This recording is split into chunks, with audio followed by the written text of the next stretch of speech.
नमस्कार, मैं हूं विनीत। आज है 23 अगस्त और दिन है रविवार। आपका स्वागत है समय बुलेटिन टॉप 25 में।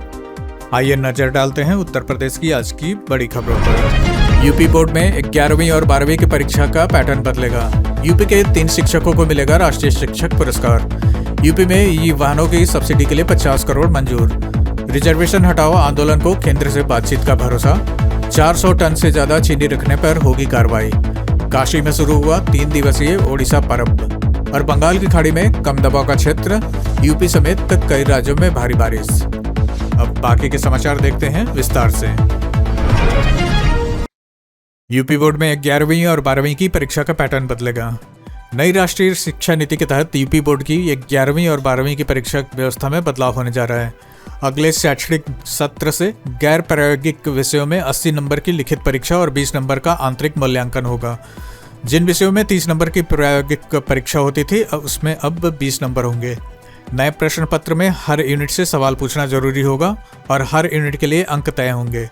बाहरी विकल्प भी खत्म किए जाएंगे, यानी छात्रों को अब हर यूनिट की तैयारी करनी होगी। यूपी के 3 शिक्षकों को मिलेगा राष्ट्रीय शिक्षक पुरस्कार। उत्तर प्रदेश की कौशाम्बी की शालिनी कुशवाहा, बलिया के डॉक्टर इफ्तिखार खान और गाजियाबाद की डॉक्टर रेणु त्रिपाठी को इस साल राष्ट्रीय शिक्षक पुरस्कार के लिए चुना गया है। शिक्षक दिवस पर 5 सितंबर को राष्ट्रपति द्रौपदी मुर्मू तीनों शिक्षकों को सम्मानित करेंगी। डॉक्टर रेणु त्रिपाठी गाजियाबाद की राजकीय बालिका इंटर कॉलेज विजयनगर में शिक्षिका हैं, जबकि डॉक्टर इफ्तिखार खान बलिया के राजकीय इंटर कॉलेज जगदीशपुर में शिक्षक है। कौशाम्बी की चायल स्थित कंपोजिट स्कूल रसूलाबाद कोहिलाहा की शिक्षिका शालिनी कुशवाहा का भी चयन शिक्षा क्षेत्र में उनके योगदान के लिए हुआ है। पुरस्कार के तहत प्रत्येक शिक्षक को 50,000 रुपये का चेक, प्रमाण पत्र और मेडल दिया जाएगा। यूपी जापान मीट में ड्रोन और सुरक्षा उपकरणों का प्रदर्शन। यूपी जापान इन्वेस्टमेंट मीट में स्वदेशी तकनीक से तैयार अत्याधुनिक उत्पादों का प्रदर्शन किया गया। मुख्यमंत्री योगी आदित्यनाथ ने शुक्रवार को लखनऊ के इंदिरा गांधी प्रतिष्ठान में प्रदर्शनी का अवलोकन किया और कंपनियों के उत्पादों की जानकारी ली। होवरिट प्राइवेट लिमिटेड ने दिव्यास्त्र MK1 ड्रोन प्रदर्शित किया। कंपनी के मुताबिक यह लक्षित स्थान तक पहुंचकर हमला करने के लिए बनाया गया ड्रोन है। इसका नया MK3 मॉडल जेट इंजन से चलेगा और कानपुर में इसका प्रशिक्षण पूरा हो चुका है।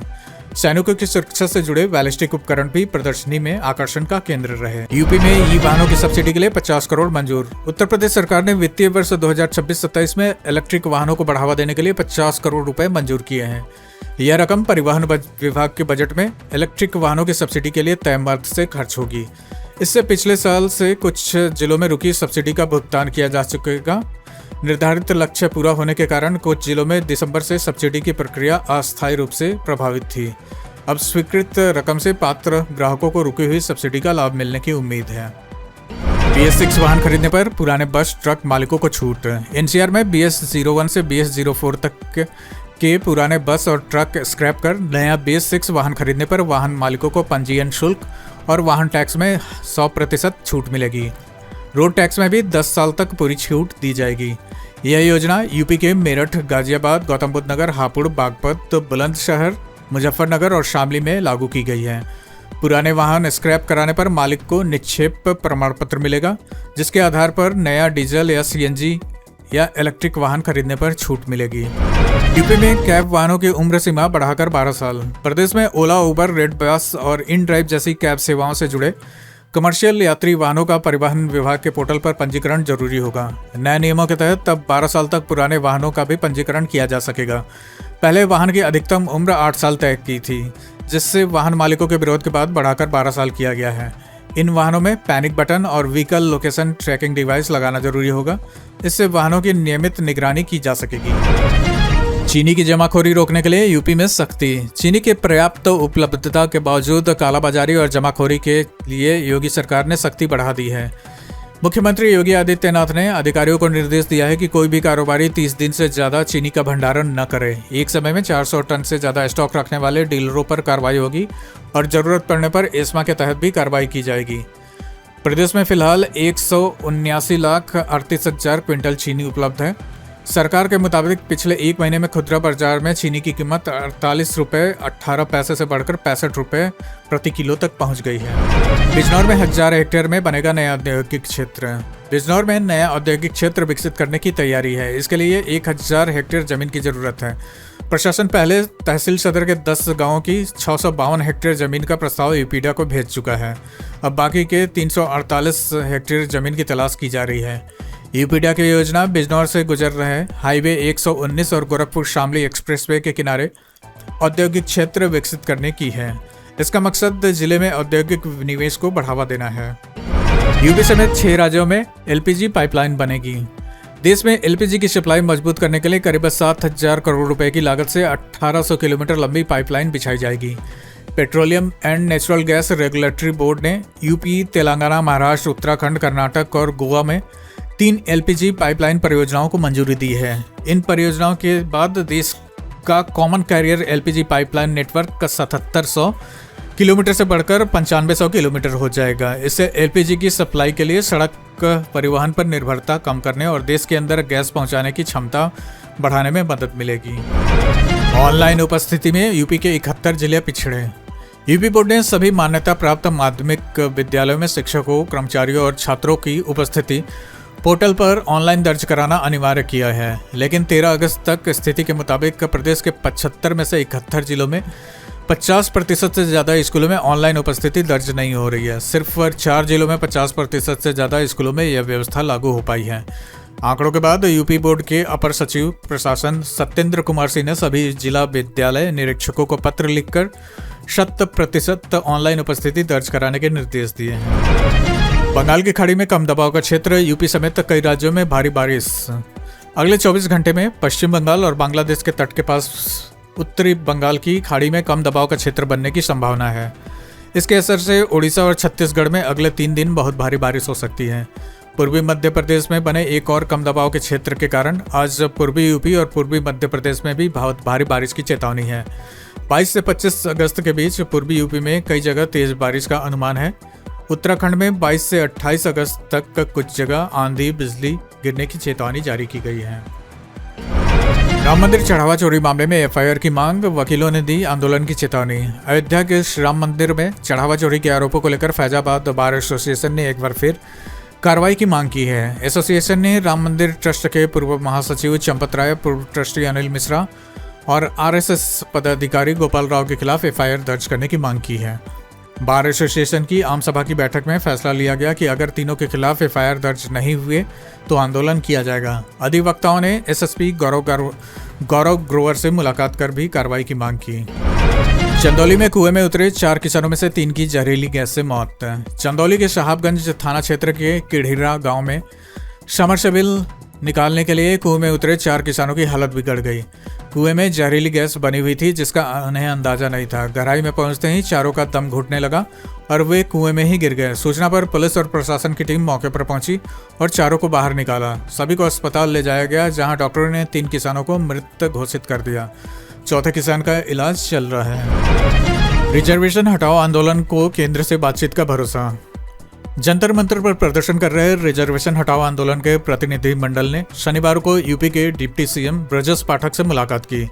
आंदोलन की अगुवाई कर रहे हर्ष दुबे समेत प्रतिनिधि मंडल के सदस्यों से बातचीत में ब्रजेश पाठक ने भरोसा दिया कि उनकी मांगें अगले 2 दिनों में केंद्रीय नेतृत्व तक पहुंचाई जाएंगी। केंद्रीय मंत्री के साथ आंदोलनकारियों की बैठक कराने का भी भरोसा दिया गया। प्रदर्शनकारियों की मांग है कि सरकारी मदद तय करते समय सिर्फ जाति नहीं बल्कि परिवार की आर्थिक स्थिति को भी आधार बनाया जाए। उनका कहना है कि जरूरतमंद लोगों को शिक्षा, कोचिंग, स्कॉलरशिप और दूसरी मदद मिलनी चाहिए। लोन ठगी मामले में गर्मा सिंह पर 2 और केस। लोन माफ कराने और नया लोन दिलाने के नाम पर करोड़ों की ठगी के आरोपी गर्मा सिंह और उसके गिरोह के खिलाफ 2 और मुकदमे दर्ज हुए हैं। अब तक उसके खिलाफ 9 केस दर्ज हो चुके हैं। नए मुकदमे एम्स और महाराजगंज के घुगली थाने क्षेत्र में हुए हैं। घुगली मामले में गर्मा सिंह और उसके आरोपियों के अलावा 6 बैंकों के अधिकारियों और कर्मचारियों को भी आरोपी बनाया गया है। शिकायतकर्ता डॉक्टर दिलीप कुमार सिंह के मुताबिक गर्मा ने कार लोन माफ कराने का भरोसा दिया और बाद में उनके नाम पर करीब 1 करोड़ 37 लाख का लोन करा लिया। 2024 की गलतियों से सबक लेकर 2027 की तैयारी में बीजेपी। 2027 के विधानसभा चुनाव को लेकर भाजपा ने 2024 के लोकसभा चुनाव की गलतियों से सबक लेते हुए रणनीति पर काम शुरू कर दिया है। पार्टी सूत्रों के मुताबिक पिछले चुनाव में कुछ मुद्दे जनता तक सही तरीके से नहीं पहुंचाए जा सके, जिससे यूपी में नुकसान हुआ। भाजपा के एक पूर्व अध्यक्ष के मुताबिक 400 पार का नारा भी नुकसानदायक रहा।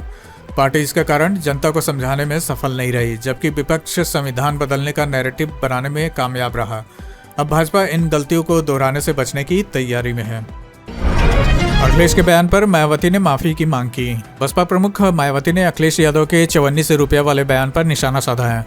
उन्होंने सोशल मीडिया प्लेटफॉर्म एक्स पर कहा, समाजवादी पार्टी को अपनी पुरानी सहयोगी पार्टी राष्ट्रीय लोकदल और उसके नेता जयंत चौधरी के बारे में ऐसा बयान देना शर्मनाक है। मायावती ने अखिलेश यादव से राष्ट्रीय लोकदल और उसके नेता के साथ साथ स्वर्गीय चौधरी चरण सिंह के परिवार का अपमान करने के लिए जाट समाज से माफी मांगने को कहा। उन्होंने समाजवादी पार्टी पर राजनीतिक संकीर्णता और जातिवादी का सोच का आरोप भी लगाया। यूपी में आपका स्कूल ठीक करो अभियान शुरू। लखनऊ में आम आदमी पार्टी के प्रदेश प्रभारी और राज्यसभा सांसद संजय सिंह ने स्कूल ठीक करो अभियान शुरू किया। उन्होंने एक हेल्पलाइन नंबर 8382928009 जारी कर लोगों से अपने इलाके के बदहाल सरकारी स्कूलों के वीडियो भेजने की अपील की। इसमें जल भराव, टूटी सड़कें, मिड डे मील की खराब व्यवस्था से जुड़े वीडियो भी भेजे जा सकते हैं। संजय सिंह ने वाराणसी, गोरखपुर, नोएडा, गाजियाबाद, अलीगढ़ और महोबा के स्कूलों का जिक्र करते हुए आरोप लगाया, कई जगह छतों से पानी टपक रहा है, शौचालय जर्जर है और बच्चों के लिए पर्याप्त डेस्क बेंच नहीं है। लखनऊ कानपुर एक्सप्रेसवे पर ड्रेनेज को लेकर सवाल। लखनऊ कानपुर एक्सप्रेसवे के 18 किलोमीटर लंबे एलिवेटेड हिस्से पर सड़क धंसने और कई मीटर लंबी दरारें पड़ने की बात सामने आई है। साइड वॉल पर भी दरारें हैं। 13 जुलाई को एक्सप्रेसवे का लोकार्पण हुआ था और 13 दिन बाद से ही सड़क खराब होने की शिकायतें आने लगी थी। विशेषज्ञों के मुताबिक सड़क बनाते समय ड्रेनेज सिस्टम की अनदेखी की गई। पानी की निकासी के लिए सड़क का बीच वाला हिस्सा किनारों से ऊंचा होना चाहिए, लेकिन ऐसा नहीं किया गया। 4200 करोड़ रुपए के इस एक्सप्रेसवे को लेकर पीएनसी और एनएचएआई सवालों के घेरे में हैं। गाजियाबाद में बीजेपी नेता की 30 करोड़ की जमीन कुर्क। गैंगस्टर एक्ट के तहत देहरादून जिलाधिकारी के आदेश पर गाजियाबाद में दुहाई के पास 30 करोड़ रुपए कीमत की 1.33 हेक्टेयर जमीन कुर्क की गई है।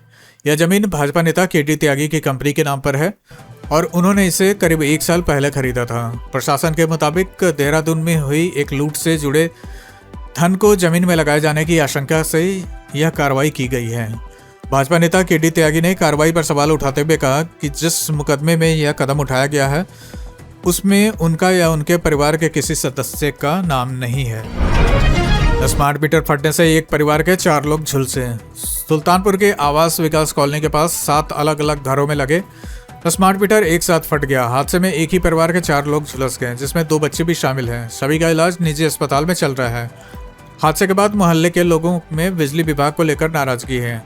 अधिशासी अभियंता अश्विनी कुमार वर्मा के मुताबिक पेड़ की छटाई के दौरान उसकी एक डाल 132 किलोमीटर लाइन से छू गई, जिसकी वजह से शॉर्ट सर्किट हुआ और स्मार्ट मीटर फट गए। करंट घर में फैलने से परिवार के लोग झुलस गए।